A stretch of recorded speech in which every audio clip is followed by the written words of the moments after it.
حضرت سلیمان اور ملکہ بلقیس کا واقعہ۔ ایک بار حضرت سلیمان علیہ السلام کا دربار لگا ہوا تھا۔ سبھی انسان، جانور، پرندے اور جنات دربار میں حاضر تھے، لیکن ایک پرندہ جس کا نام ہدہد ہے وہ دربار میں موجود نہیں تھا۔ حضرت سلیمان علیہ السلام کو جب پتہ چلا کہ ہدہد دربار میں حاضر نہیں ہے تو حضرت سلیمان علیہ السلام بہت ناراض ہوئے۔ حضرت سلیمان علیہ السلام نے کہا کہ اگر ہدہد نے اپنے غیر حاضر ہونے کی کوئی ٹھوس وجہ نہیں بتائی تو میں اسے سزا دوں گا۔ کچھ دیر بعد ہدہد دربار میں حاضر ہوا۔ حضرت سلیمان علیہ السلام نے ہدہد سے پوچھا کہ تم کہاں تھے؟ تو ہدہد نے حضرت سلیمان علیہ السلام سے کہا، اے اللہ کے پیارے نبی، میں نے آج ایک سلطنت دیکھی جہاں ایک ملکہ حکومت کرتی اور وہاں کے رہنے والے لوگ سورج اور چاند کو خدا مانتے ہیں اور اس کی عبادت کرتے ہیں۔ دوستوں، ویسے تو سبھی پرندے حضرت سلیمان علیہ السلام کے حکم کو مانتے تھے، لیکن ہدہد حضرت سلیمان علیہ السلام کا سب سے زیادہ خدمت کرنے والا اور قریبی پرندہ تھا۔ پھر ہدہد نے حضرت سلیمان علیہ السلام کو ملکہ کی حکومت کے بارے میں سب کچھ بتایا۔ آج بھی یہ واقعہ تاریخ میں مشہور ہے، جسے ہم سبا کی رانی ملکہ بلقیس کے نام سے جانتے ہیں۔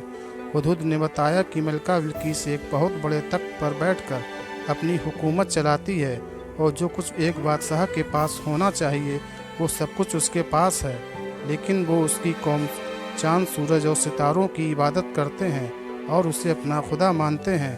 اس کے بعد حضرت سلیمان علیہ السلام نے ملکہ بلقیس کے نام خط لکھا اور ہدہد اس خط کو لے کر ملکہ بلقیس کے پاس گیا۔ قرآن شریف میں بھی اس کا ذکر ہے کہ حضرت سلیمان علیہ السلام نے فرمایا کہ یہ خط لے کر جاؤ اور ملکہ بلقیس کے پاس اس خط کو گرا دو، تم دور ہو کر دیکھو کہ وہ کیا جواب دیتی ہے۔ اس کے بعد ہدہد وہ خط لے کر گیا اور ملکہ بلقیس کی گود میں خط کو گرا دیا۔ جب ملکہ بلقیس نے خط کو دیکھا تو اس نے اپنے سبھی درباریوں کو جمع کیا اور پڑھنے کے بعد کہا کہ اے لوگوں، مجھے یہ خط خود کو اللہ کے نبی کہنے والے حضرت سلیمان علیہ السلام کی طرف سے آیا ہے، اور انہوں نے اس خط میں ہمیں اپنے دین کی قبول کرنے کی دعوت دی ہے۔ خط کو سنا کر ملکہ بلقیس نے اپنے درباریوں اور سرداروں سے مشورہ لیا تو وزیروں نے کہا کہ ہم بہت طاقتور ہیں، ہمیں حضرت سلیمان علیہ السلام سے جنگ کرنی چاہیے۔ اس وقت ملکہ بلقیس نے اپنے وزیروں اور درباریوں کو سمجھایا کہ جنگ کرنا صحیح نہیں ہے، کیونکہ جنگ سے صرف نقصان ہونے والا ہے، اس میں کسی طرح سے ہمارا فائدہ نہیں ہے۔ ملکہ بلقیس نے کہا، بہتر طریقہ یہ ہے کچھ خزانے اور کچھ تحفہ حضرت سلیمان علیہ السلام کے پاس بھیج دیتے ہیں۔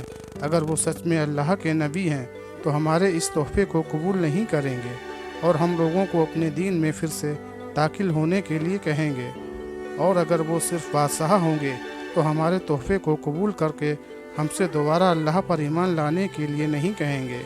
اس کے بعد ملکہ بلقیس نے ہر طرح کے خزانے اور تحفے حضرت سلیمان علیہ السلام کی بارگاہ میں بھیجنے کا انتظام کر لیا۔ ہدہد یہ سب دیکھ کر ترنت حضرت سلیمان علیہ السلام کی بارگاہ میں حاضر ہوا اور انہیں یہ سب کچھ بتایا۔ کچھ دنوں کے بعد جب ملکہ بلقیس کے خادم سبھی تحفہ اور خزانہ لے کر حضرت سلیمان علیہ السلام کے پاس پہنچے تو حضرت سلیمان علیہ السلام نے ملکہ بلقیس کو تحفہ واپس کروا دیا اور فرمایا کہ میرے اللہ نے جو دیا ہے اس کے آگے دنیا کی کوئی دولت اور خزانہ کسی کام کا نہیں۔ دوستوں، ملکہ بلقیس کا تخت 80 گز لمبا اور 40 گز چوڑا تھا۔ اس تخت میں سونا، چاندی، ہر طرح کے ہیرے جواہرات لگے ہوئے تھے۔ جب سبا کی ملکہ بلقیس کے تحفے اور خزانے کو حضرت سلیمان علیہ السلام نے واپس کیا تو ان وزیروں سے سلیمان علیہ السلام نے کہا کہ ملکہ بلقیس سے کہو کہ وہ اللہ سے ڈرے اور اس پر ایمان لائے اور اس کی عبادت کرے اور میری بارگاہ میں آئے۔ اس کے بعد حضرت سلیمان علیہ السلام نے اپنے دربار میں اعلان کیا کہ اے درباریوں، تم لوگوں میں کون ایسا ہے جو ملکہ بلقیس کے آنے سے پہلے اس کے تخت کو یہاں حاضر کر دے؟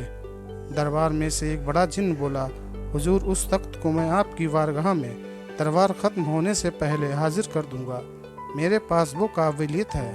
حضرت سلیمان علیہ السلام نے کہا، اور جلدی کون لا سکتا ہے؟